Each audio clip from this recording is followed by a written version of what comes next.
Hello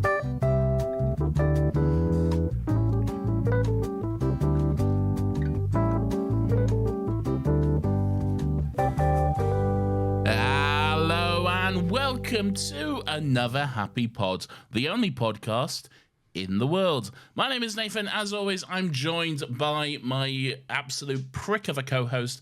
His name is Lawrence Thomas Heisey, and he's going to tell us who our wonderful guest is this week. Oh, I can do that. It is Catherine. Hello, Catherine. Hello, fuck off. Oh, no! Yes! She fucking got it! Yes! Did you do this? Did you set this up? I didn't know. I wanted to be in theme. All right, I'll take the enthusiasm, but when Nathan's just called me a prick, at that point it just feels like bullying. So, like, Isn't that the theme of this podcast? fuck off, Nathan. So much less malice when I say it. I love that. Anyway, welcome, Catherine. I was going to say welcome back, but no, this is your first time on another Happy Pod. You've made a few appearances on Still Got Legs, but we're glad to have you on the much less successful podcast that we do. So welcome. Hi, as I said, I listened to another Happy Pod first, so it was... Yeah, so did most people. But Yeah, but that's the trouble, is that most people started here, heard Still Got Legs, and then abandoned this, like, very quickly after. We still love it, though. Anyway, Lauren, shut up and tell us what this show is all about. I can't do both of those things. Talk more, but also shut up. Nathan, this is the show where every week we get together to discuss something in the realm of pop culture. It could be a movie, it could be a telly show, it may even be a video game. But the main thing is that we do so without any of the toxic discourse that is oh so prevalent these days. Are you done? Yeah, that was such a clear done point. What do you mean? I don't know. I feel like that gets shorter every week. It is the same script, unchanged. Feels shorter this week. Anyway, get ready for Suck Your Lie. We're going to suck you dry. So I don't like this. I feel uncomfortable. I also feel uncomfortable saying it, but hey. We have a guest, Nathan. You need to behave yourself. All these crude remarks. I don't make the rules. I'm not going to change our ways just for a guest, Lawrence, okay? Okay. As much as I like Catherine, I won't bow down to this sanitization that you're forcing on me. Okay, this censorship. This woke culture. Yeah, exactly. This woke mind virus or whatever you're forcing down our throats, Lawrence. All right. I am very, very nervous. I was saying this just before we started recording. I'm very scared because we're doing all 4 seasons of Succession. Today? No. I only watched one. You're safe. You're safe for this week. No, right. I think I've said it multiple times on this show. It's my favorite TV show. I think there are a couple that get close, but it's probably my favorite TV show of all time. What are the other ones that get close? Better Call The Saul. Bear, boring. Better Call Saul, boring. You've never seen these shows. I've seen some of them. I mean, I guess I'm going to get your opinion of some of Succession today, I suppose. So I guess that's somewhat valid. Catherine, you've seen Succession. Yes, I watched it during the pandemic. I lost my job and moved back in with my parents. Great time. And we watched a series of prestige television, including Better Call Saul and The Wire and Sopranos and Succession. Yeah. And then I watched the last season live.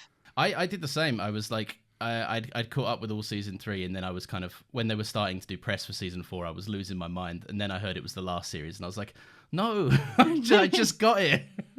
Those are a blind spot for me. I haven't seen The Wire or The Sopranos. So I really need to watch those shows. Me neither. They're pretty good. I heard The Sopranos is good. Yeah, it's okay. I mean, I preferred Better Call Saul and Succession, to be honest. But Yeah, it was the gabagool. Isn't that The Sopranos?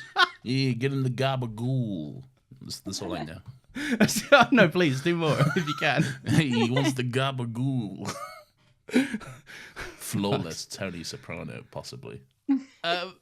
Nathan, you've never seen this. I've been trying to get you to watch this for so long now. And I refused. You did. Because it looks boring. Right, it does look boring. I'll give you that. Everything I saw about this show before I started this show, it looks boring. I will give you that. This is not a show that is naturally marketable, I think. Yeah. Like, if I see an advert for this on TV, I'm not going to be like, oh yeah, I'll jump at the bit to watch that. Because I saw many, clips and stuff, and I was like, nah, just a bunch of people in suits in boardrooms, isn't it? Boring. Why would I want to watch that when I can watch dragons and everything else, you know? And other stuff. One of my favorite memes about Succession is that like people that don't watch it, every time people on Twitter go crazy for Succession, it's like just posting a stock photo of like men in suits in boardroom meeting, and then people are like, "Whoa, this is the craziest 5 minutes of TV ever seen." That's true. I remember seeing all the reactions and stuff while season 4 was coming out, and it was just every week he was on Twitter going wild, and I was like, I don't get it. It's just it looks so fucking boring. How did you? So you got into it in the pandemic, Catherine. Did you have that opinion? Were you like, this looks bland, or? Yeah, I do think it took like a couple episodes. I think the first season, like, it starts a bit slow and then it like picks up kind of from episode 6 really fast onwards. Yeah. So like I do think it took a while to get me in, but I did get quite invested because it's the characters. I think that's what you invest in. I feel like that's classic HBO. I feel like they're like, fuck you. I don't care if you watch this show or not. I'm going to make it boring as fuck at first, okay? But this is my story, and I'm going to tell it the way I want. Which I think you have to admire, in a way, really. I mean, they don't sell out. They're not for like quick shocks or anything, so I appreciate that. Depends on the show. Well, yeah, no. I think it very much depends on the show. I remember some of those Game of Thrones seasons. Oh yeah, true. Yeah, that is fair. Yeah. All right, I'm gonna rip the Band-Aid off. You like it, Catherine? I'd imagine. I love Succession. Hell yeah. Okay, cool. I do too. Season 1 specifically. Season 1 specifically, though. Yes, season 1. I'm saying I love season 1 specifically. I actually think it's one of those shows where every season is better than the last. Interesting. Okay. I would say. So season 1 is maybe my least favorite, but I still really do love it. Wow. Okay. Is that just because like the characters build and stuff? Yeah, I think it's probably just because you know them better. I'm scared to ask you, Nathan, because your answer to this question determines how happy I am this entire month. So, Succession season 1. General thoughts, please. I don't like that. I think it's a well-made show. Okay. I think there's good performances, and I think it's good and it's interesting. It gets you hooked in the storylines, but I'm also not like 100% convinced I'm on board yet, if that makes sense. Yeah. Because I feel like I'm still not sure of what I watched. I mean, I am. I know what I watched. I watched Succession season 1. I get it. It's not like fucking difficult to understand or anything. But like, I don't know. It still feels like, where is this going? You know? And also everyone's horrible. It is like, there are no fucking redeeming characters in the show. You think there's some redeeming characters, and then they're like, oh no, they're not redeeming at all. They're all just horrible. Okay. So that's also like hard to get invested in, like who to root for. And then I do root for characters, and then I'm like, oh no, but I don't like you. It's like The Crown all over again. I knew you were going to bring up The Crown, because it is like that. There is like, every time a character starts like being somewhat cool, or the show devotes a bit of screen time to them, you go like, oh, maybe they're in this for okay reasons, maybe this person is as good as you can be in this environment that they're all in. And then they do something horrible, and you're like, oh yeah. Or just like the way they, like, I don't know, just take a bottle out of a waiter's hand. You're like, God, this guy sucks. I forget that this guy sucks so often. All right, so you think you're not entirely on board yet. You're not sold. I found myself wanting to go to the next episode when I watched it. Like when the episode finished, particularly towards the back half of the season, I was very much like, ooh, want to see how that's resolved, and ooh, what the ramifications of that are. Spoiler alert, in most cases there's not, which kind of fucking annoys me. But yeah, it's an intriguing show, I think, and I do think it's a well-made and well-written show. Yeah, almost manipulatively well-written. I think. Yeah, in a way to like get you intrigued. Right. Given that Catherine and I have seen all 4 seasons, it puts us in a bit of a box in terms of how to comment too much on this. But like, there is definitely an element of Succession series 1 that they haven't quite, until about episode 5, I think, the vibe isn't quite right. Kind of episodes like 6 to 10 is way more in line with what the show is, and then it builds on the drama and the weirdness that like comes with it. because this isn't, like we said earlier, this is a show that's marketed that feels very like dudes in suits and business deals, but it's like very quickly everyone's their own shade of fucked up, which I really enjoy. There's like it's way more about family than it is, and power than it is about like what specific deal is being done in the boardroom today. Right, I don't even know where to start with this. Nathan, who's your favorite character? We'll go there. Oh God. It's a really hard question in this show. Maybe Greg. Okay. I don't know. They're all, like I say, they're all horrible. For a while, I was like, oh, I like Shiv, but then I was like, oh no, I don't like Shiv. And then I was like, from the get-go, I was like, oh, I hate Kendall. But then at some points, I was like, oh no, I kind of like Kendall. But then I was like, oh no, I do hate Kendall. Yeah. And then I've always hated Roy. He's always been a cunt. Roman, you mean? No, Roy. No, they're all sorry, Roy. Logan Roy. Yeah. Sorry. So I've always hated the Roys as well. But The big main Roy, Brian Cox. oh, Logan. Yes, Logan Roy. Okay, Yes. you're right. Yeah. Kieran Culkin was like, for like the first half of the first episode, I was like, oh, he seems pretty cool. He's pretty funny. Yeah. And he is pretty funny. But then when he does that fucking baseball thing, I was like, oh, you are a horrible, horrible, horrible person. Yeah. So and Greg is just kind of funny, you know? He's just like an awkward little guy who just like should not be there at all, but is just like making the best of it, I guess. Which is kind of fun. He kind of feels out of place, but Yeah, I'd say that's definitely Greg's vibe. Catherine, what about you? Who are you? Not who are you rooting for? Who's your favorite? I love Shiv, Roy. Yeah. I fucking adore her. Give me an unlikable, a hateable, complicated female character, and I am there. Yeah. that's fair. Yeah, Shiv is one of them characters where, look, I think Shiv is the most complicated and maybe most fleshed out character on the show. I think like there's a whole bunch of stuff that Nathan hasn't seen yet, but like even in series 1, there is this. Well, she stands out immediately because she's one of the. I don't even know how few women are in this show, but she's like one of 3 main women, I think, in the show. Well, Yeah. in season 1, there's her, there's Marsha, is it? Marsha and Willa, who and is Jerry? And Jerry, yeah. Oh, and Jerry. Oh, Yeah. Who the fuck's Willow? This is so fun. That's Connor's friend, we'll say, for the time being. Who's Connor? Connor is Connor. Jesus, did you watch the show? I did, yeah. Connor is the oldest Roy sibling. Who's, Oh, she's the prostitute or not prostitute? yes. Okay. Yeah, a lot to talk about. The playwright. The playwright. Yeah, playwright is Yes. how she loves to say it. Yeah. Okay. I was very confused by that. I was like, is she a prostitute or is she not? I don't understand. Yeah. I mean, that sex gets worker. into a lot of the Connor stuff. Connor's essentially bought a woman in this show. I mean, yeah, I could gather that. Yeah, which is horrendous. Yeah. Yeah. You said it was a well-made show. Do you want to talk? A No. little bit about? Who's your favorite character? You won't answer that. Oh, okay. If you ask a question, you have to answer it yourself. You all right, fine. God, He's a Kendall guy. You can tell. He's a Kendall guy. I can tell. Look at him. He's got like alpha male posters on his wall. He listens to his grind podcasts and everything. It's probably Kendall. It's probably Kendall. Yeah.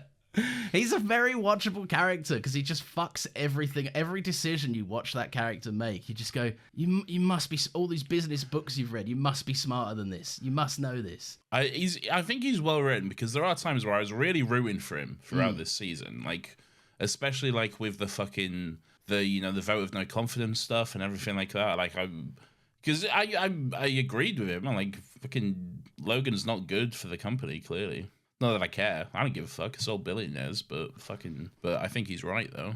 I think there is a lot of that. That the show's quite good at making you root for people by pitting them against the slightly worse person of the episodes, and then there comes a point where like you realize, oh no, they're all equal. They suck equally hard. Nathan, I saw in one of your notes that you sent me that was slightly blurred. But I read through the blur because I was eager to hear your thoughts. Which again is weird. It's weird that you read through the blur. Okay. I saw it. It was like it's very clearly that sentence. Well, I feel like you had to look really hard to I figure wanted that a bit out. of sizzle. I wanted to see. Okay. You said, why is it shot like a documentary? Would you like to ask that question from your notes? Sure. Why is it shot like a documentary? No, that was my first note, because I was very confused, because it does a lot of this like pan outs and zooms in and stuff at weird moments. It's shot like an episode of Parks and Rec. But, Yeah.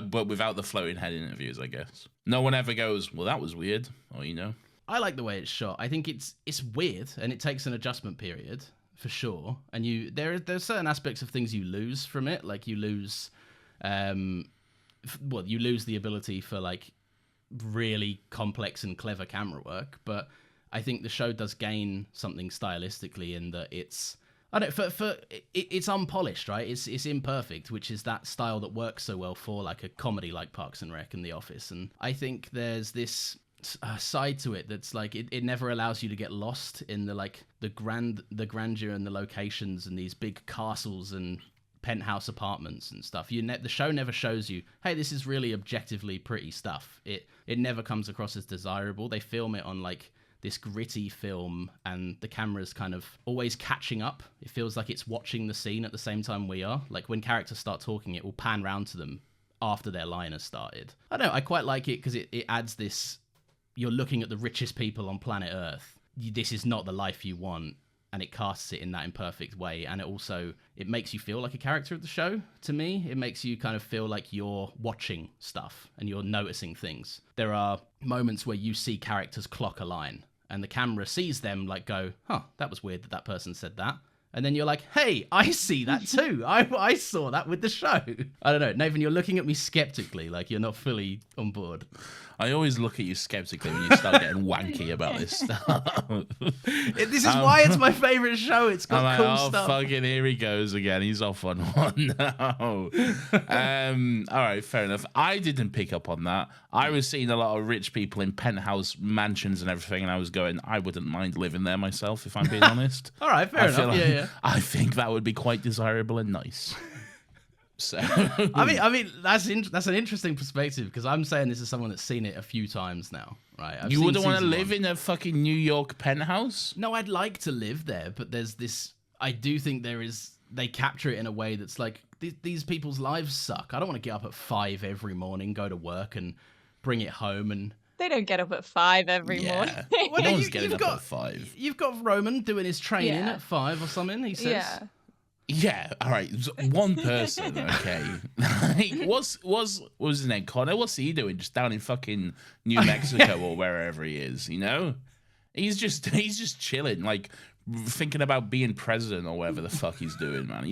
He's just living his dreams, and fair play to him, That's what I'd be doing. I mean, yeah, he's definitely the character least involved, which I find funny, because you think that would give him a level of like, oh, he's not wrapped up in all this business bullshit. He's like a normal guy. And then he's like, I think I'm going to be the president. I'm like, oh no, you're a fucking lunatic as well. He's an idiot. Is this like he shows really well, because you kind of like him because he's weird and funny, but he is this idea of like, he's so disconnected from reality, and he's kind of so much, he's the embodiment of like power and privilege and money. It corrupts completely, and not always in the way that you expect. Like he's just being a freak on a ranch, buying women, and has no basis of anything. It was fucking hilarious to me when he spoke to that senator person. I guess it was like some kind of Bernie Sanders stand-in or something. Yeah. And he spoke to him. He had like probably about 2 lines with him, probably about 2 lines of dialogue with him, and then he just came back from it and said, I just eviscerated him in a debate, which is fucking hilarious. He says something like he wants to be lucky that wasn't televised. Yeah. And I think that was the fucking the event which made him want to be president after that as well. He fucking spoke to that guy once and was like, I could be president. That's fucking hilarious. Even the other siblings look at him and they're like, this guy, like, if we're fucked, this guy's ultra fucked. Like, he's on a... What did he say? Like, when Logan... Because he has a stroke at the end of episode 1, and he goes into hospital, and he's like, oh, I don't know, all the billionaires in 100 years are going to be walking around with new bodies, and our dad's going to be dead. Yeah. Yeah, he was talking about cryogenics, wasn't he? An insane character. And he's also just like such a fence sitter as well. Just such a like fucking middle of the road, fucking I see both sides kind of perspective as well. Because like any kind of conflict that came up, he was just like, I'll let you guys deal with that, and I'll just sit back and just observe, really, which is kind of funny. I feel like there are Ewan, Logan's brother, who shows up for a couple of episodes in this, who's like Greg's moody granddad. He's kind of the same as Connor in that regard, like because he's insanely rich, but he preaches a lot of like, you're poison to America, our glorious republic. You've indoctrinated them and you've made them, believe all this horrible stuff and fed them all this crap. He's not even American, is he? None of them are American, are they? I think no. So they're all English. No, Sarah Snook is Australian. Oh no, sorry, I meant the characters. So the characters. So Logan's Scottish and their mum's English, but I think they would call themselves American. Like I think they were raised probably at fancy boarding schools, but in America. Yeah, they're probably, but as like from their like. If Connor can run for president, he has to have been born in America. Yes, yeah, and maybe he was, because doesn't he have a different mum to them as well? Yeah, Connor's. Oh. Stuff. Okay. I have to be really careful what I say. Little sizzle. No, but I think there are a few characters that are fence sitters. Like the people in the show that you'd think would have like the most well-rounded perspective on life. Like I say, Ewan comes in and is like, blah blah blah. This company is poison. All of this stuff. Tells Greg like, get out. This family is filled with like vipers. And I'm like. Yeah, you got a seat on the board and you live in a mansion. Like you're not exactly removed from it. Like there is a lot of that in these characters of like, I'm the moral high ground here. I hold the moral righteousness in this family. And I think the only person that doesn't do any of that is probably Roman. All right, Nathan, what do you make of like, because obviously on the surface, a lot of the characters are quite one note. You would look at how they want themselves to be perceived and be like, oh, Roman's just a prick. Kendall's just a guy that tries to be cool a bit too much. Who was your favorite character to watch? Like, who did you find like the most interestingly written, I guess? Kendall, I think. Yeah. Like, not in terms of like I didn't like him as a character. Yeah. But it was interesting to watch. And I feel like it was also kind of like, the show was kind of following his storyline the most, I guess, especially throughout this season. Just because like he was like, poised to be head of the company, and then that was like taken away from underneath him, and he's trying to claw that back and stuff. And it was just like the most like interesting stuff of the show. I think like that whole like sequence of the boardroom meeting when Logan just completely fucked it up for him. That was really interesting, and you really did get a sense of like a feeling for him in that moment. I hate it. Again, it's like The Crown. I hated that I felt sorry for him. Yeah. I hated that I felt sympathy for this fucking billionaire prick. And then I think it's sorry, Catherine. And then I think it's also then I think it's always heartbreaking to see anyone like fall off the wagon. Like if they've someone who's like been sober and then they fall off, that's always difficult to see. And then just the way that he was just going back down that road and like doing fucking meth with fucking those guys in fucking New Mexico or wherever it was just heartbreaking to watch, really. The way they set it up with Kendall is kind of like he doesn't really, not morally, but he doesn't really do anything wrong. It feels business-wise at the start because it feels like he's in the right in the taking the company from his dad because his dad is quite unwell. And they do this weird thing, particularly with season 1, where they don't really fully show the characters till about midway through. Like the first few episodes, you kind of get that because Logan has a stroke and he's recovering, you kind of get like he's a bad guy, but I think you really don't see quite how fucked up he is till he hits Kendall's kid, and then it's suddenly a really quick heel turn to know actually this guy is evil and he's the reason they're all messed up. And the same with Kendall, he seems a lot more together in the first half of the season, and then you're like, no, he was kind of just like pretending. That was one of the things that really pissed me off about the show. I was like really hoping there would be some fucking ramification or something for Logan hitting Kendall's kid, and it was just like never mentioned again, really. there does definitely feel like there in some cases there's a lack of consequences, but that's I think that's and that was the moment that Kendall finally fucking stood up to his dad as well. For the whole time, he's just been like just pussyfooting around him, and then for once he actually fucking like told him off, and then it was just next episode. Oh, it's a month later. Anyway, I agree with you, but I also think there's this element of like once.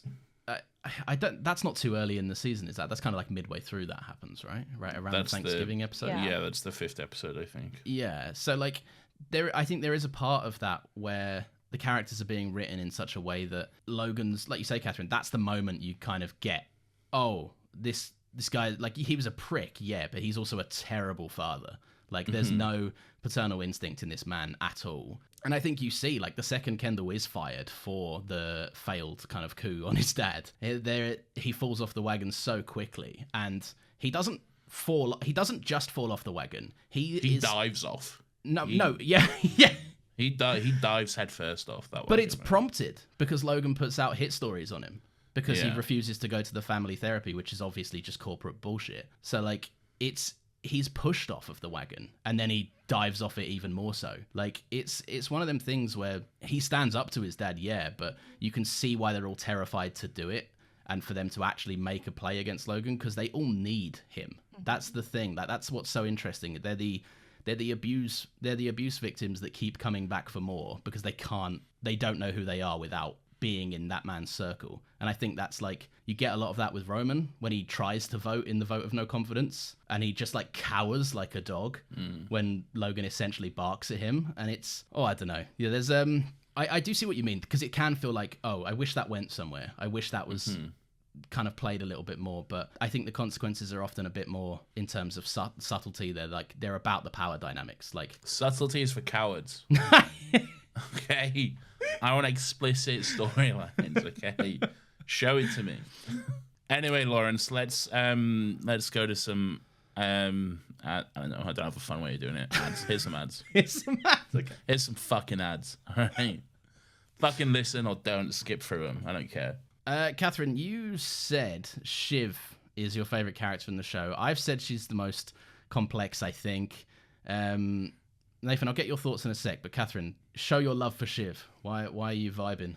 I just think she's so completely torn between two versions of herself that she wants to be, and she's kind of neither of them. Like, she wants to be this liberal healer of the world, saving the planet, and then she wants to be like a stone cold corporate bitch, and she just can never find like any kind of peace in herself. And I just feel her relationship with Logan is, I find, the most interesting. Like, I think she's the most like him. She has relationships like he does, where she wants this power dynamic, and like, even though she seems the most removed in season 1 from like her dad's spiel, everything she does is because of him. Like I don't think it's a shock that the same episode she signs up with the senator that is against her dad, she also has an affair on Tom. Like, even I think her affair is linked to her father and linked to trying to get power over people. No, I completely agree. I think there's that two versions of herself. Like, that's I didn't pick up on that the first time I watched that at all. So I was never in the camp of, Nathan, you don't know much about the fandom of this show, but Shiv takes heat like Skylar takes heat in Breaking Bad for like. Oh, really? Yeah. I find it fascinating. Like the way, like, the online discourse around Shiv talking about how she is a hood. They're all bad people. People fucking despised her, and they're like, the way she treats Tom is terrible, which it is, but then they love Tom even though Tom's he treats a fucking Greg. Leech. He treats Greg the way Shiv treats Tom. It's like the second we see a relationship where the woman is in the abuser, we can't, like, it's so shocking to us, and people find it so repulsive. I feel like that's sadly that's quite a common thing. I feel like people how to dance around this, I don't know. I feel like sometimes people only care about like domestic abuse when it's like men who are the victims, like case in point in the whole Johnny Depp thing, because like people got like so fucking like, this is disgusting, in ways they have never fucking reacted to that kind of stuff before, because it was Johnny Depp who was allegedly the victim, but well, And I have no thoughts on that. don't think it's about the man being a victim. I think it's about the woman being a villain. It's these people Yeah, that only yeah. care that way. Yeah, definitely. And that happens quite a bit. And like, fucking, to this day, I do not understand the Skylar hate. I've watched all of Breaking Bad, and I'm like, what? Yeah. Are we watching the same show? Show me Like, the thing she said that was wrong or out of line. she is clearly the victim in this whole situation. And they're like, are they even saying Breaking Bad? Like, yeah, she got involved, and I'm like, yeah, but her husband started it, and she got involved because she was terrified of him, and she knew his secret. Like, what happens if she goes through on a divorce for him? Like, oh god, yeah. But look, Shiv does get that kind of hate, and it's absolutely fucking rooted in misogyny, like the way that people react to her character, like especially when her character outplays the men in the show. And like, because you're absolutely right, Catherine, the thing you said about her being kind of split into two versions of herself, it's bang on. She does see herself as this kind of, I'm liberal, I want to fight the good fight essentially, but when you watch the stuff that she does, she's by far and away the most competent. She's like, yeah, look, she'll have privilege because of her name and her money and everything else, but she's the only one that went and left the company to make her own career for herself. She learnt a new trade. Like, there is this part of her that I think is very capable, and I think by the end of it, on her wedding night, she turns around and goes like, yeah, you wanted to fight the good fight essentially, but I've now got two of the most powerful men on the planet in my pocket who are both indebted to me because I know both of their dirty secrets. Like, she's very capable, but my god, not the show, but the men in the show are incapable of forgetting that she is a woman. Because like, she cannot escape her gender for anything. Like, one of the first things she does is go and visit her sick dad, who just assumes that she's a woman and then tries to force her hand down his pants. And it's like, Oh yeah, that was weird. Yeah, but that's the thing. That's like, and I'm not saying Logan did that to his daughter knowingly, but I'm saying he's not going to do that to Kendall when he comes to visit. Like, it's, and I think assumed he thought she was Marsha. Maybe there's lots of ways to interpret it, I think, but yeah, I mean, I don't think Marsha's settling for that either way. Anyway, like, I have questions about Marsha. I don't know what her game is. Yeah, there's a game afoot. Okay, there's a game afoot. Interesting. No, I was throughout the show, I was like, at first I didn't quite understand why Shiv wasn't part of the company, and I found myself getting quite angry at that. I was like, why is it her boyfriend and not her? You know, why is her boyfriend the one with the job, and why does she have nothing to do with it? But then I was like, oh no, she has her own thing. She's like made her own career in like politics and stuff. So I was like, oh, fucking good for her. But then it like came out that then she had a conversation with her dad, and like apparently he just never asked her to be a part of it or something. Yeah, he says something to the effect of like, oh, you tried both of them first, even though he was like, thought that she was the most capable or something. Yeah, she tried out. Kendall. Fucking hell, there's too many names. Logan tried out Roman and Kendall first before even approaching Shiv. Yeah, it's Logan's a big sexist. Yeah. Yeah. Well, Like, yeah, that makes sense. Shiv in so many ways like represents this like corporate misogyny and this old boys club. And if Shiv Roy, born into this life and this legacy, can't break through, like who can? So it's kind of that way when you're in like this like upper echelon of the power makers in the world. She's like still fundamentally held back, just kind of because she's a woman, because she's not. We don't see her being any worse than the other two.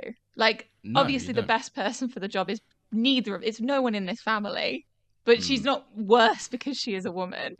Yeah. I think there's an element of the fact that her hate comes from the bad stuff she does is sexual and against a man. Like, there is like a lot of people have like take umbrage with. She asks Tom for an open marriage, like after their wedding ceremony. Look, I'm not defending it. Yeah, Not great historically, but also Tom ate his own cum. So like he did. Yeah. So how can we trust this man? he ingested his own cum. He was very happy about it as well. He seemed to be very eager about that fact. I have thoughts on Tom. I have thoughts on Tom. Let's hear him. I want to know your thoughts on Tom. Okay. To me, Tom is the most out of place character on the show. Okay. Okay. Tom is a sitcom character in a HBO drama. Okay. Yeah. Everyone else is in this like gritty HBO drama. Well, they're in Succession, and Tom is like fresh off the set of like fucking, I don't know, fucking Brooklyn Nine-Nine or The Office or something. He is just so wacky and zany and comedic. He just feels so completely out of place. And I like watching him. It's funny, but he just feels like he's in a completely different show at times. I think that's an intentional choice on Tom, because he is like, he's the walking embodiment. His constant state is the walking embodiment of, you know, when you're around someone that's quite impressive and you want to impress them a little bit. So like you speak in a bit of a higher pitch and you make a joke, and if no one's laughing at the joke, you kind of go, ha ha, and laugh a little bit to try and kickstart a laughter, right? That's Tom's entire constant being, because he's surrounded by people that have way more power than he does. He's the outlier, the one that shouldn't be there.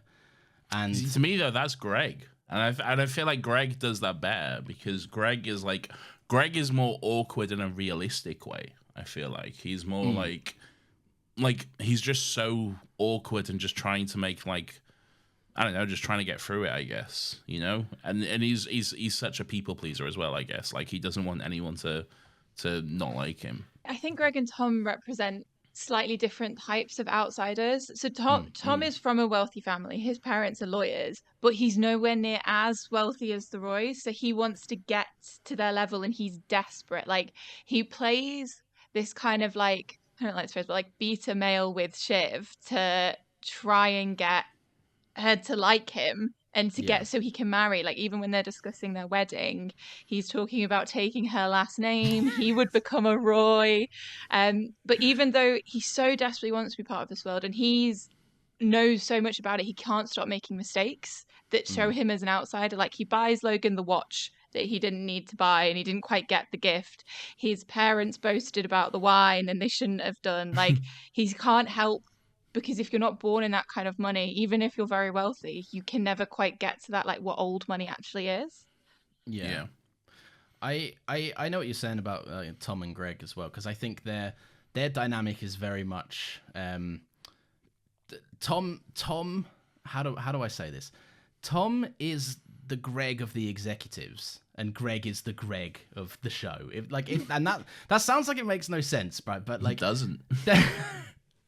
No, right. Tom is the laughingstock of the big boys, and Greg is just trying to be in the same room as the big boys.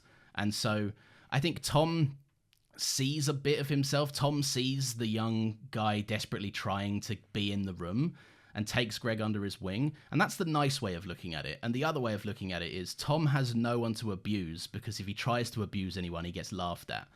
So in having Greg, he's got, firstly, a member of the Roy family that he can exact power over, that's got to be like crack to this man, being in this social circle. Yeah. And also, and there's a lot, I'm curious as to like what both of your reads on this are, but there's a strong community out there, like, and there's a strong queer community that have adopted Tom and Greg and their dynamic, and really? see it, they see it very much. And this is maybe There's a bit Tom Greg shippers? There are, but it's a bit unfair, because this is built on in later seasons. But the foundations are definitely in season 1, which is why I feel like I can bring it up. It's not so much that anyone is overtly saying anything, but there's subtext of how Tom treats Greg as essentially his proxy Shiv when Shiv is unavailable. Not in any kind of romantic sense, but he bounces ideas off of Greg, and he kind of takes out his romantic frustrations on Greg. Whenever Tom's had lost a row with Shiv or has lost power in a certain way, Greg feels the repercussions of that. And Greg even goes to Logan in the show and is like, I don't want to be around Tom. Please, can I not be? I don't know. What's both of your reads on that kind of stuff? I mean, it is there somewhat in the show. People really, really love them, and I think they got really popular, and the show does kind of lean into that, because they do have a fun. It's so weird saying these dynamics are fun, because like fundamentally they're fucked up, but it is fun to watch. They're entertaining to watch. Yeah, of course they Yeah. are. Yeah. Yeah, so like it is definitely there, and I don't think people are reading like absolutely nothing into it. But it's because I'm a Shiv girl. I find the Tom and Shiv relationship more interesting than the Tom and Greg relationship. Yeah. Tom and Greg is more funny to watch, and then whenever Mm-hmm. Shiv and Tom are in the room together, I go like, I want to give both of you a hug for different reasons, but I also think both of you are terrible people. Yeah. There's a bit more of that. Maybe definitely less so than Tom and Greg. People seem to enjoy Kendall and Stewie's dynamic, the college drinking buddy that Kendall has. Oh around. God, Stewie did my fucking head in. He is It the took most me- overtly annoying. Yeah. It took me way too long to realize where I fucking know him from as well. He's in Spider-Man. Yes. He's the detective in Spider-Man. Yeah. But yeah, God, he did my fucking head in. I didn't like him. as a He character. is the most Yeah. unapologetically, I'm rich, fuck everyone. Like, he's very frustrating. Like, he walks into an old pub in England, which is those two people feel horrendously out of place when they walk in. He walks in and he's like, "Can I get some champagne? Thank you." And just walks past the person who's like hoovering the pub or something. You get laughed at if you did that in an actual pub. But Especially like an old-fashioned pub like that. oh yeah, if, like a family-run place, they're like, Yeah. "Yeah, we're not rushing for you or anyone." It'd be like that scene in Doctor Who where Ruby went to the pub, you know? It'd be like that. Who do you think's the most competent out of all of them? Me. I don't know. Shiv, I guess. In the sense that, like, she's clearly good at her job. Like, she knows what she's doing with her particular job. But her job isn't, like, what the show's about, though. So, I don't know. I think it comes down to playing the game, right? Like, because even though they have different jobs, it's every single one of their jobs is just a metaphor for power and the power that they can have over someone. Like, Yeah. I guess also in a sense, probably Logan then is competent, but also in a way that like he's competent, but also he shouldn't be in charge. Clearly, and clearly he's like out of touch and making wrong decisions. There was a moment which did make me laugh where I think it was during the therapy session where he was just on his phone and the therapist was like, can we get your attention? He was like, I'm trying to buy some TV shows or some TV stations, which was just very funny to me. I don't know why.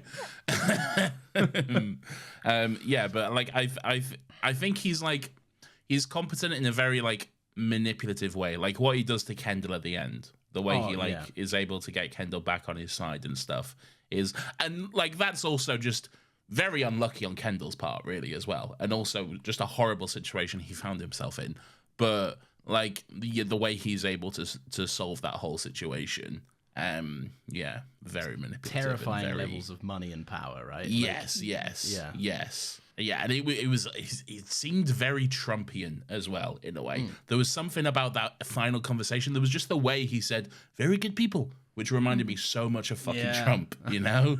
It was scary. Yeah, there's an edit of the Succession theme, like with the Trump kids, like we're taking footage of them as like kids and then growing up and stuff that is like hauntingly similar. Aren't they supposed to be the Murdochs? Yeah. Are they the Murdochs or the Trumps or They're kind of like an amalgamation of a few things, but like it's quite clearly the Murdochs because like so there's some like really direct stuff. Like one of the Murdoch sons even like really likes rap music and bought like a music label like Kendall did. All right. And like Rupert Okay. Murdoch never had a proper succession plan in place, which caused like all the fighting. There is a lot of stuff with that. Like there's well, obviously you even said it earlier, Nathan. Like Gail Evis is Bernie Sanders, just there. Like he's so obviously a counterpart for that character. And the other one is it played a large part in why Jeremy Strong was able to get in the room and audition for Kendall. Is because he does have quite a striking resemblance to one of Trump's kids. And like they dyed. I think they dyed his hair specifically to make him look more like him. At parts as well. So there's I like that there is this kind of attention to it's never outright parody. It's satire, and it's also a look behind the curtain to be like, right, this comes up every single time. Like I hear people say like, I don't want to watch a show about rich people being dickhead rich people.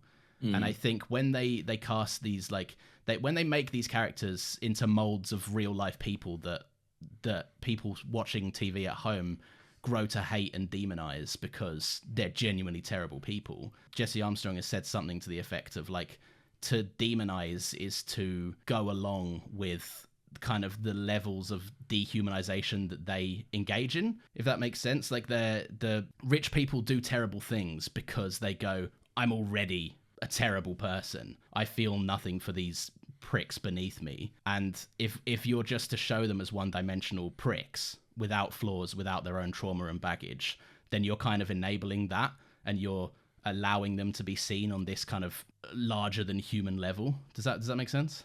Or did I just go on a diatribe? No, I agree. I think the upper echelons having mystique only benefits them. If they seem so separate from us and they don't seem like real people, it makes it justified that they live such a better life than us because they're different to us. So by putting them on our level and making them real people, we can be like, they're a prick. Why do they get to live in a penthouse? Yeah. And you I think there's a part where like we allow them off the hook as well. They go, that prick's always going to be a prick, and it's and showing them telling a backstory while Roman is trying to like break $1 billion deal, then like having him kind of lose his composure and tell a story about how he was put in a dog cage and made to eat dog food when he was younger. Like, it makes you laugh and pity these characters, as opposed to be like, "God, it's cool that Kendall's got loads of money," which is like just the most boring way of watching the show, I think.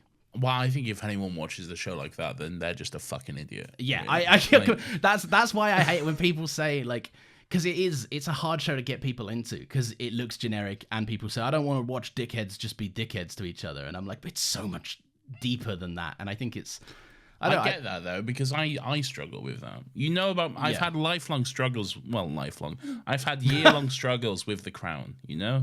Like I genuinely love The Crown, but it's the show that it's like my guilty pleasure show. I love it so much because it's a good show, but I like when I watch it, I feel like I'm betraying every single working class bone in my body. Yeah, it's such a weird gray area for me.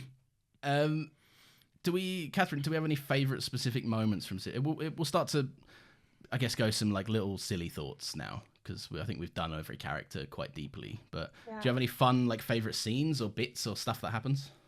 Yeah, I really liked I called it the conversation of the wags while they were in the therapy. So you had like Tom, Marsha, and Willa. I loved their little like back and forth between the three of them. Yeah, that's the wags. That's brilliant. I like, Nathan, I know you hated the Roman ripping up the check scene. That's quite a big scene. Did, yeah. But that boiled my blood.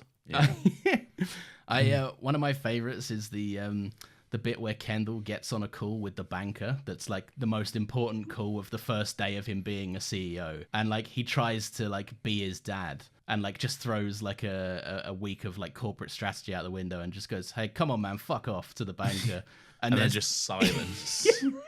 Yeah, and they really commit to that silence. It goes on for like a full minute. That was such a power play silence as well. Wasn't it? It's the whole "I'm not talking first, man. Let's see how this goes." And it's the way that Kendall breaks, and he goes, "I'm here." It's so good. Yeah, that's very good. Very good. Roman has a wank in his office. What's going on with Roman, man? We haven't really spoke about Roman, have we? He's got some weird sexual hold-up, it seems, because he has two partners throughout this first series, and both of them mention that like how they rarely have sex, and then he's always just like jacking off in his office or whatever he's doing. Is he gay? Is he closeted or something? What's going on? A lot of people think so. Yeah, I think it's definitely more implied in season 1 because he has the personal trainer, doesn't he? And they have that weird kind of moment together. I don't know. I think again it just comes back to his dad, and it's showing like how his abuse affects him in different ways. For some reason, it makes Roman like quite sexually, I don't know what the word is, incompetent at times. Like he just can't get intimate with a person. It seems present with him. Sexually nervous or sexually like I don't know. Yeah, sexually anxious, I guess. I think there's that. I think it's his, because Roman, it's been implied in season 1 that like Logan is very verbally abusive and very manipulative, and he's a very toxic person to be around for mental health reasons. But Roman is the only one to me that like that it's kind of inferred that he was actually physically abused by Logan. Yeah. Like I think Connor says something like his dad used to watch them play the game where Kendall locked him in a dog crate, and then it's revealed at the end that like no, Roman like was big into that. He liked it. Like there's a line in the pilot where Roman calls the office a cage. He goes, "This place was a cage to me." I think his relationship to physical touch is so damaged because I think his dad just fucking laid into him when he was younger. I don't. That's my read on it, I guess. What's your view, Lawrence, on the siblings' age? Because I know people argue about like their order. Yeah. Well, I think the first two is pretty clear. It's Connor and then Kendall. And then I don't necessarily think there's an order between. I think I would. I don't know if this has ever been inferred to be the case or not, but I would have said that Roman and Shiv are twins. That's interesting because one of the things I thought when I was watching the show is clearly none of these people are siblings. Like, because really? in the sense that they look nothing like each other. Okay. Really. Oh yeah. Yeah. Yeah, like They're TV show siblings. I know, but like that's a stupid critique. I get it, but like they're clearly not siblings at all.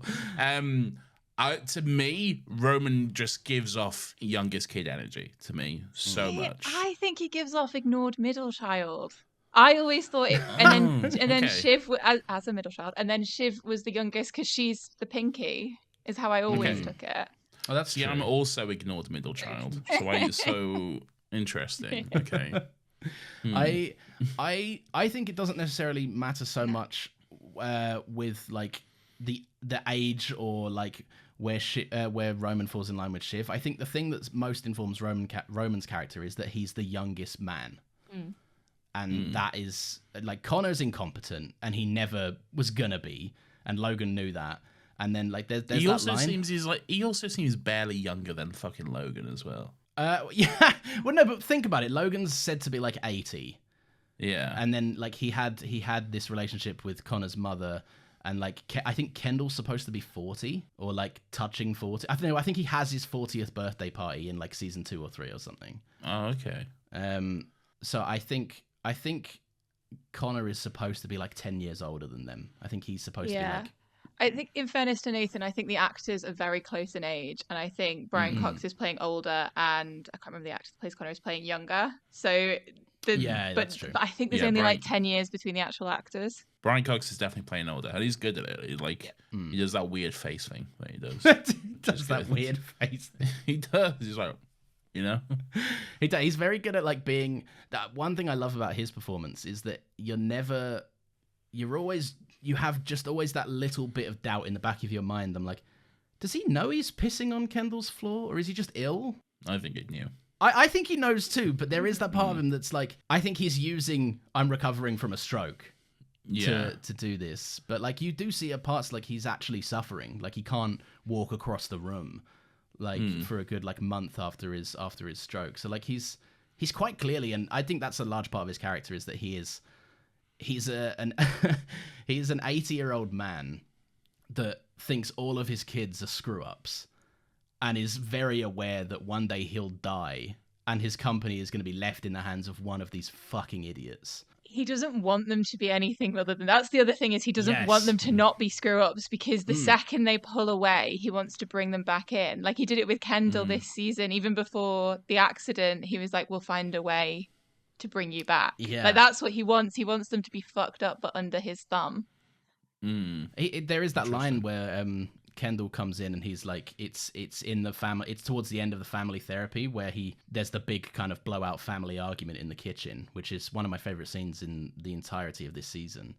And Kendall says, like, you are so fucking jealous of what you've given your kids, because like Logan did come from nothing. I don't know quite how that pipeline works. To go from nothing to the richest man in the world, second in power to the president alone. But either way, it's the show's logic, so I'll go with it. But like, there is absolutely this thing of Logan wants his kids to be competent, but then the second they show signs of competency, he goes, nope, because that means that I have to think about the fact that I'm gonna die one day, and you're gonna be what's left of this company. He's a that scene. What do you guys make of that scene? That's the scene for me where the show really clicks. Yeah. And is that when Kendall arrives, like knocking on the window, like, family? Family therapy. He's really good at playing high. Jeremy Strong is. He's very good at it. Yeah. But like high with this deep sadness that like never goes away. Yeah. He has that line. He says something to the effect of like, he like just obliterates Shiv in one line, where because Shiv sides with the guy that wants to like regulate the news and like essentially demolish Logan's news empire because he thinks it's again like toxic poison to the Great Republic. But he says something to Shiv, who has been out having a meeting, taking a prospective job to essentially potentially put this man in the White House. And he says like you went out to be your own person and because you were scared to compete within this family, and you're marrying a man beneath you because you don't want to be betrayed. And it's while those I think are somewhat accurate reads on Shiv, it's still one of them things where like it shows that side of Logan. He's just terrified of one of his kids showing the slightest sign of competency whatsoever, and he has to find a way to make it about him. All right, we got a little bit sidetracked, but like the other like kind of cool moments of the show. For me, this show is a show full of bits and funny little no, like every episode has at least like one scene that is just there to be stupid or to do something silly. I liked Shiv and Roman just having a full-on scrap in the hospital. Yeah. That was very funny. And Tom walks in and doesn't know who to pick. And then just leaves. Yeah. That was very funny. Yeah. In that episode, Kieran Culkin has a fucking hilarious line that was improvised where he walks. He's so small compared to the actor who plays Greg, who is really tall. And he walks over to him and he says something like, "Oh, my fucking neck hurts looking up at you." Yeah, that was good. It's so funny. Any other moments that you guys can think of? How much is Greg getting paid? I want to know this because it's like it seems to be a lot, but then I don't quite know what his job is either. His job is Tom's bitch. Okay, sure. That's the look. I don't want to spoil it because there is a salary drop. There is. There's a moment in a coming season. Is it significant? I don't think it's significant at this point. I mean, Okay. considering he was like 5 minutes ago, he was vomiting in the eyes of a theme park mascot. Well, this is what I'm saying. He had $20. He was mugged by Shiv, which, as you say, which is very funny. He was mugged by Shiv for his last $20, and then he was like staying in a hostel. So like clearly he was like on the fucking bones of his arse. He slept in a church at one point. I'm pretty sure. Yeah, he was sleeping in a fucking church. But then he had this job, and I don't know. I'm just trying to figure that out in my head. I'm trying to work that out. He's a family member. He's not within the family circle, but he's a family member. So I feel like they've chucked him a certain amount of money and gone. Do you reckon more or less than 100K? I mean, I know where it ends up, so it'd be unfair for me to say. Okay, do you reckon at this point more or less than 100K? I would say marginally less. Okay. Just marginally less. Interesting. Because he's very excited to get when he gets paid. He's like, I got paid, and he's very excited. I'm always excited when I get paid. I love it. And then like 2 days later, once all my bills are paid, I'm like, oh, I'm poor again now. You know? So such is the month for us non-Roys. Yeah. Now I gotta hold out till next month. We didn't talk about anything with the cruises cover up. That's like a subplot Tom's kind of going up against. Is this some Epstein shit? Is this what this is? Or am I just reading too much into that? So the scandal itself, I'm trying to think of like how much was revealed in season 1. Sexual assaults, rapes. Didn't they say people disappeared maybe as well? They were like quite vague. Yeah, so they had this thing on the cruises where like if someone committed a serious crime or offense on the cruise, there's a law, a policy and a law that they are supposed to turn head back to the States to put this person in proper custody. See, didn't they say there was some kind of island they went to? This is why I've got Epstein in my head, because there's some offshore like place they went to. I don't know if that was like a fucking metaphor or something. So it's not a specific one island. It's just they would find some friendly people on an island and basically be like, take this person, whoever this criminal is, to some random prison and not document it properly. Okay. And be like, don't know where that guy went. Like, essentially. They would, yeah, because they were just covering up. They weren't like they weren't like stopping it from happening again. So it kept happening. Yeah. And So that's they covered it up. I love how stupid that is to like, it's proper old guard to have a paper trail of those things, like those like logbooks that say like, today we did something massively illegal, so we wrote that down in the logbook. Of course you would, yeah. Yeah. I like the moment where like, it's very telling on Tom's character because he can choose not to look. And instead, you get a scene of him with all the documents sprawled out on the floor.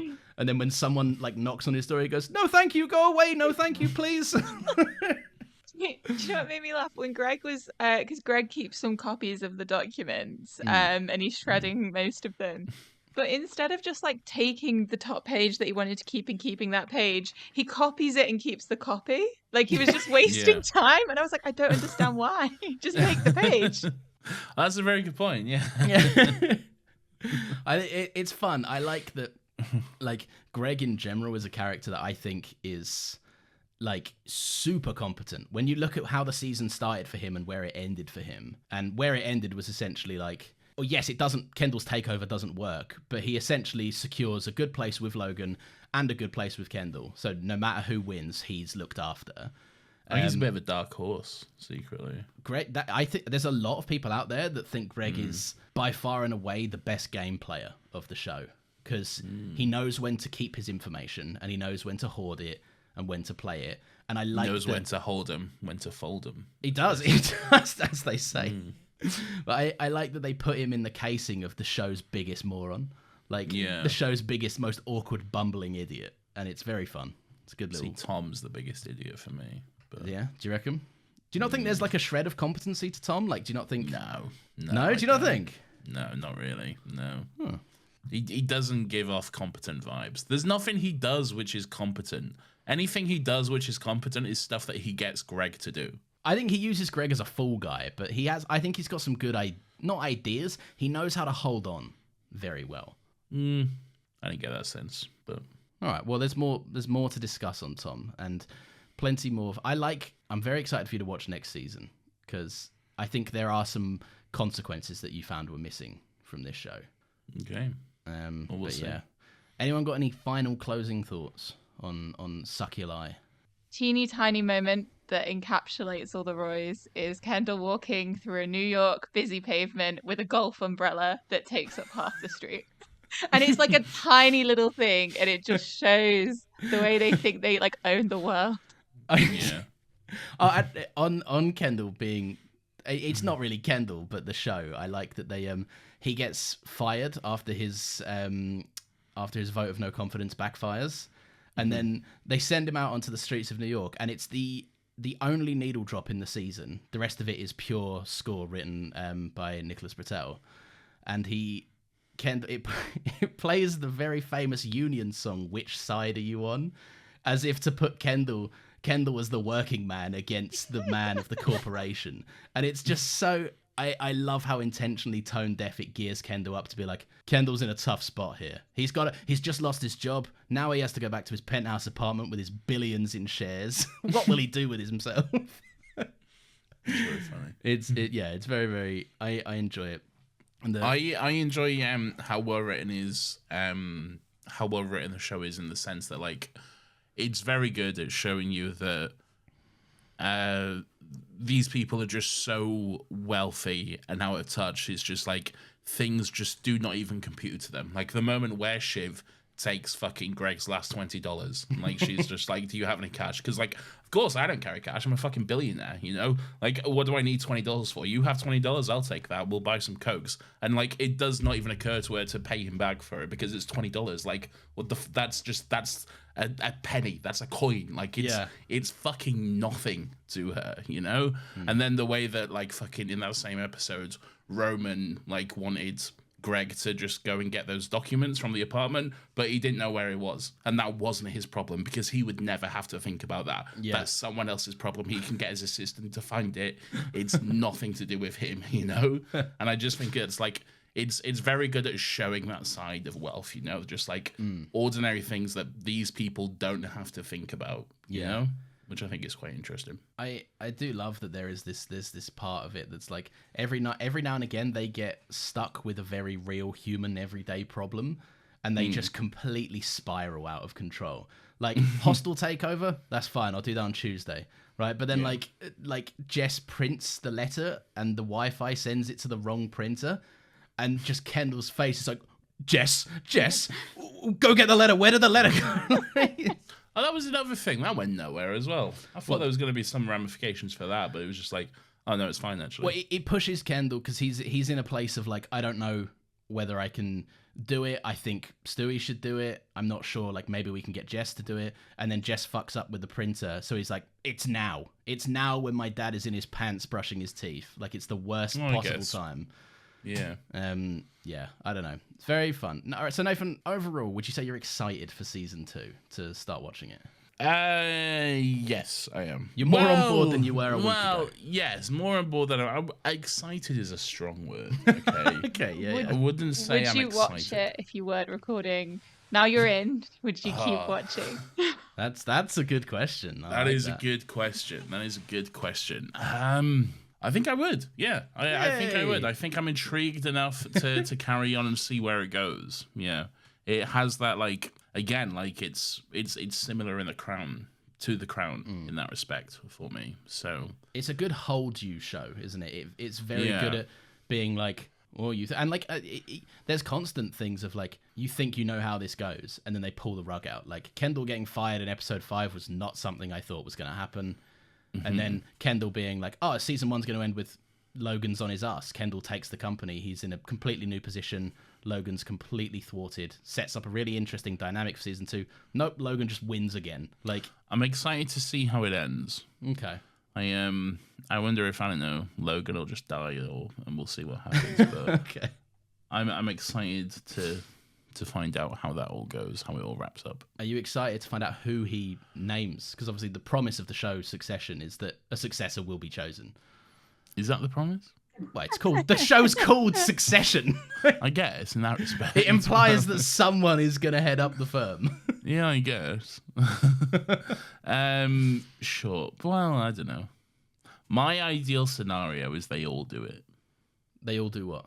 I don't know. They just all do it. What to do? What to run the company? Yeah, they learn teamwork in the next okay. 3 learn seasons.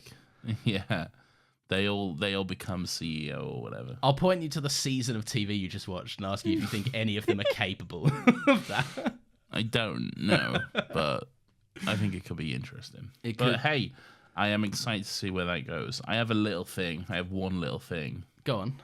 And that was that at one point I was like, oh shit, Carla's in this. Carla from Scrubs. And then she just like never shows up again. So. You're gonna have to refresh me. Who's this one? She like runs the news network, I think. She runs ATN. Oh, she tells Shiv to get fucked or something. She does tell Shiv to get fucked. Maybe. Yes. Yeah. She'll- Okay. She also calls Judy the news Rees. anchor FIE fuckable in an emergency, which I thought was a great. Okay. Yeah. That's something I think is fun about season 2. I'll say nothing apart from all these little people that orbit the show. They start to get developed now that you know the Roys. They start to flesh out the world that the Roys live in and the people that they talk to. And my God, every single one of those characters is a colourful person. Like, it's very intriguing where some of them end up. Interesting. But yeah, right. I shall say no more. Catherine, anything that you like found revisiting the show? What I did notice was season 1. I think we were talking about it slightly different. Is I think you see a lot more of the service staff, or like the people around them. Like you see people setting up for dinner more, and I think that goes away as the show goes on. I don't know why, but it did seem odd to see so many like chefs and stuff just milling around. It does get a little bit Game of Thronesy in the way that they like. Once details have been established, they go, you fucking get it. We're not wasting time on the details anymore. I always wonder about that though. I'm wondering like, what is the day-to-day cost of running this house? You know, like what are the wages of these people? What's the cost of the food, the drinks, and all this sort of stuff? These are the things that run through my head, and then I just can't stop thinking about them. How much were Tom and Shiv's 4-day wedding? How much did that cost? Well, but even like for Logan's birthday, they take helicopters out to like fucking Brooklyn or whatever, and I'm like, that's they pay like pilots just hourly to be around.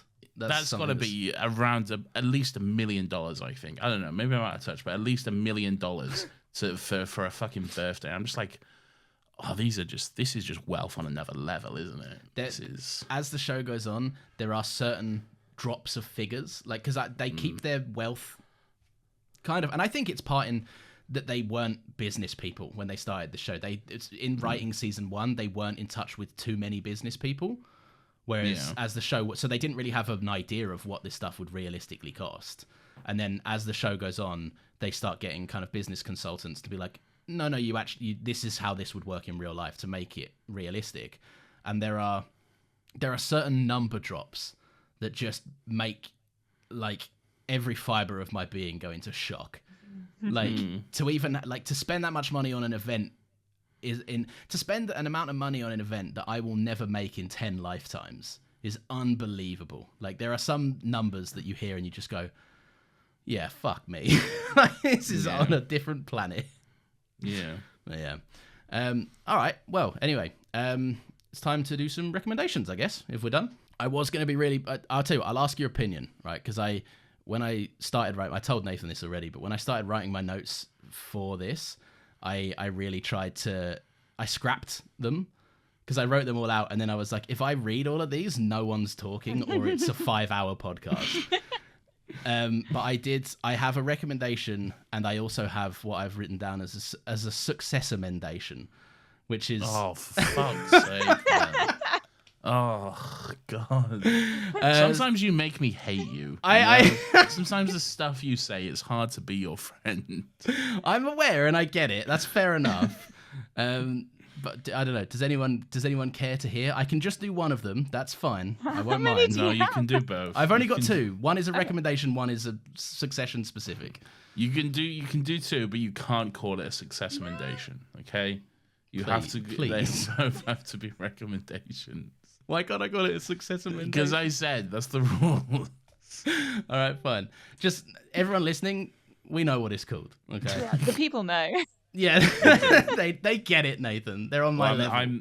I'm the Logan Roy of this podcast. Okay. I'm the director, the CEO, bitch.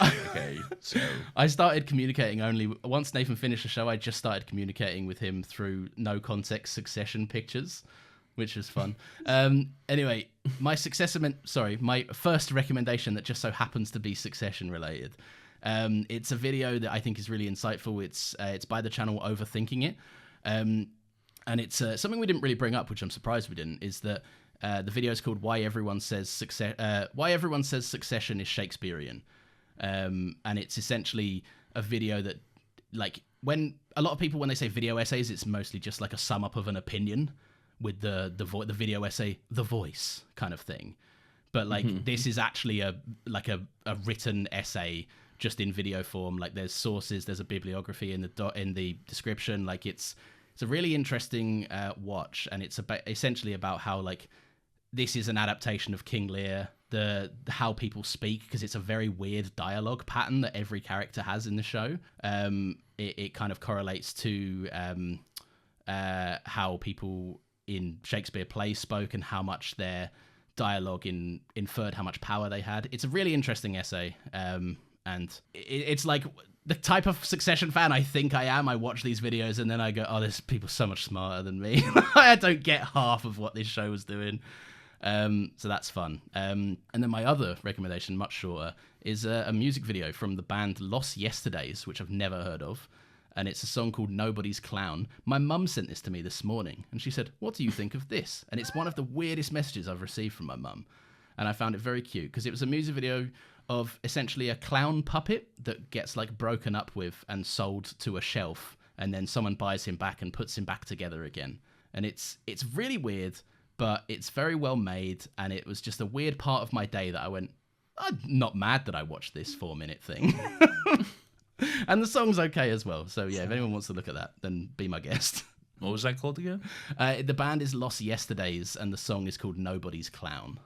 Okay, Yeah. interesting. One of them weird. I've just never heard of either song or artist. So whatever. Yeah. Interesting. Catherine, I did pre-warn you. Would you like time or would you like Nathan? No. What a weird way to phrase that. Weird. Would like to go first.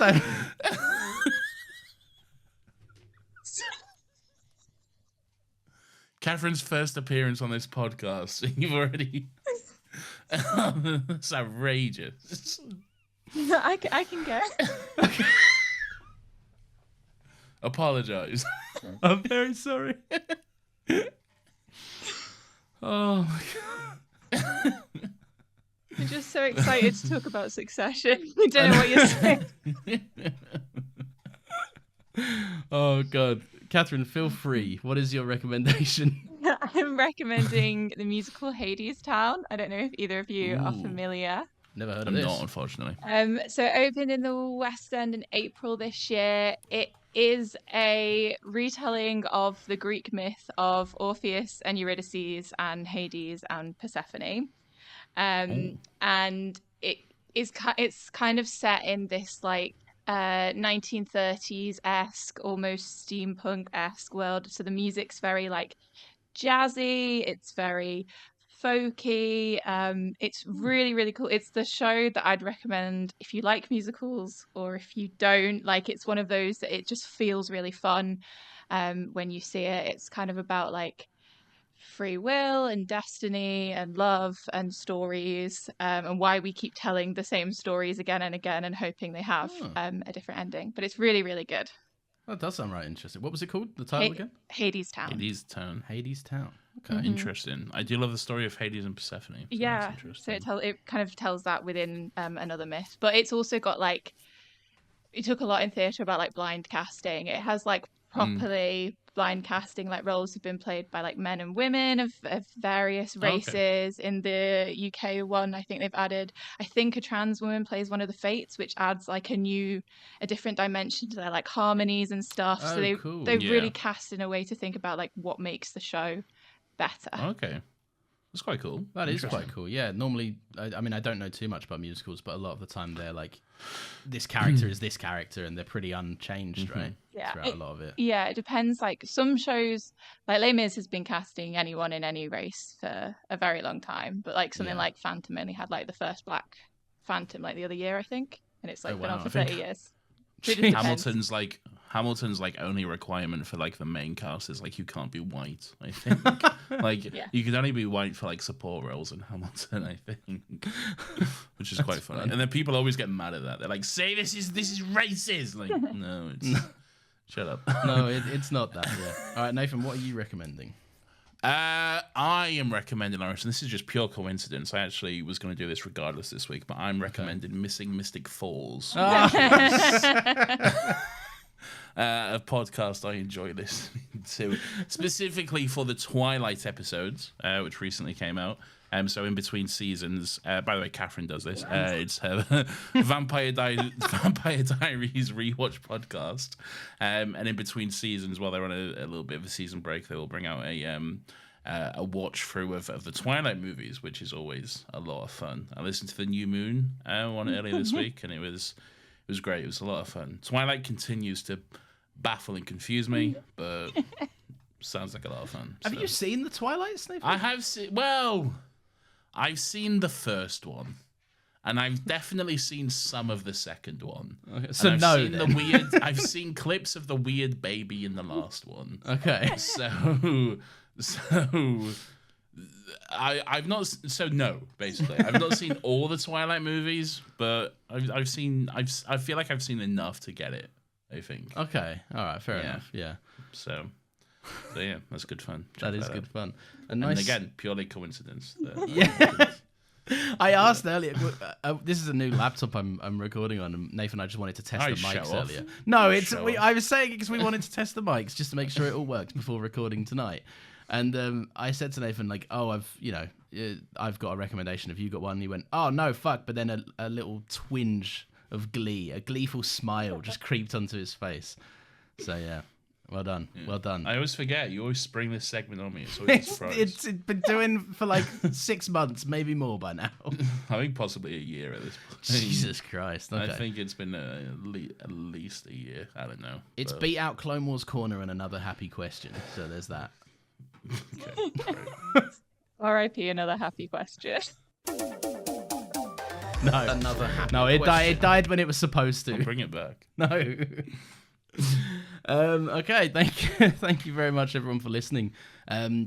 If you've enjoyed the show, please feel free to leave us a little 5-star review. That would be really cool. You can also follow us on Twitter at Another Happy Pod, where you can suggest a topic for us to check out, and be sure to join us next week because we are obviously going to be continuing Succuli with this. Everybody, stay in your lane. Stop! Security! Back off! This is executive level business. Catherine, where can the good people follow your podcast, Missing Mystic Fools? Wherever you get your podcasts, we're over on Twitter at Miss Mystic Pod. Lovely. Be sure to go check that out. Nathan has guested. I'm hopefully going to be appearing soon. Hopefully. Hopefully. It'll never happen. It'll never happen. If I stop fucking my schedule, then yeah. No, it's a good time. If you feel so inclined, we do have a Ko-Fi link in the show notes if you want to help us out with the running of both shows. Obviously, no pressure. These episodes are still going to be available to enjoy for free. And speaking of another show, Nathan... Catherine donated for some bizarre fucking reason. Yeah, very cool. Insane. Cool. I'd listen to the podcast every week. I enjoy that. Insane. That's just your belated appearance fee, Nathan, for your episode. Okay, great. Speaking of both shows, Nathan, we have another podcast as well, don't we? We certainly do, Lawrence. It's called Still Got Legs. It's our Doctor Who rewatch podcast where every week we watch and discuss an episode of Doctor Who. This week it's Come.